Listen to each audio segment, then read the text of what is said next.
प्रधानमंत्री मातृत्व वंदना या योजनेसाठी अर्ज केला असेल आणि आपले पैसे ₹1 आपल्या अकाउंटमध्ये आले नसेल, तर या ठिकाणी अंगणवाडी सेविकांनी काय प्रॉब्लेम आहे, कसं चेक करायचं आणि त्या लाभार्थ्यांचं का पैसे आले नाही, ते सुद्धा आपल्याला चेक करता येणार आहेत. चला तर आपण प्रधानमंत्री मातृत्व वंदना हे ॲप्लिकेशन ओपन करायचं आहे.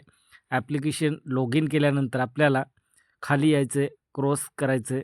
या ठिकाणी तर बघा, check NPC mapping status of pre registration beneficiary या ऑप्शनवरती तुम्हाला क्लिक करायचं आहे.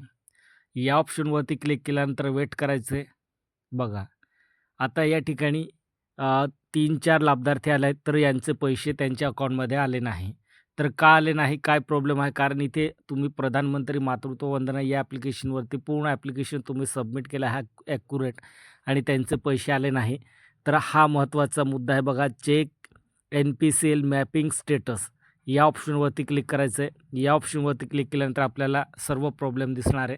तर बघा, या ठिकाणी अलर्ट देण्यात आला आहे. Beneficiary Aadhaar is not mapping with NPCL, kindly inform the beneficiary to get her bank account seeding with Aadhaar and DBT enable. तर या ठिकाणी तुम्हाला समजलं असेल, ज्या लाभार्थ्याचा तुम्ही अर्ज केला आहे त्यांचा आधार मॅपिंग झालेलं नाही, म्हणजे NPCL KYC त्यांची झाली नाही आणि bank account seeding with Aadhaar and DBT enable, म्हणजे त्या ठिकाणी बँकेमध्ये त्यांचं DBT इनेबल नाही, असं या ठिकाणी स्पष्ट तुम्हाला दिसत आहे.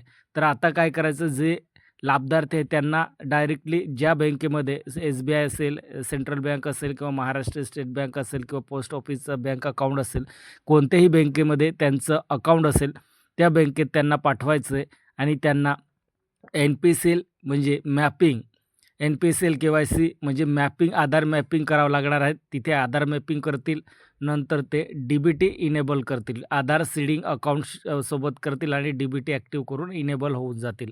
नंतर इथे काही करायची गरज नाही, डायरेक्टली जे लाभार्थी आहेत त्यांच्या अकाउंटमध्ये पैसे येऊन जाणार आहेत. या पद्धतीने ही प्रोसेस आहे. भरपूर अर्जदार होते, ते भरपूर लाभार्थी होते, ते कन्फ्युजन होते की आमचे पैसे येत नाही, आमचं फॉर्म भरलं गेलं नसेल, असं त्यांचं डाऊट होतं. तर हे आपण जे लाभार्थी आहेत त्यांना गाईडलाईन द्यायचे आणि हे काम करा, म्हणजे तुमचे पैसे येऊन जाणार आहे, असं या पद्धतीने आपल्याला चेक करायचं आहे.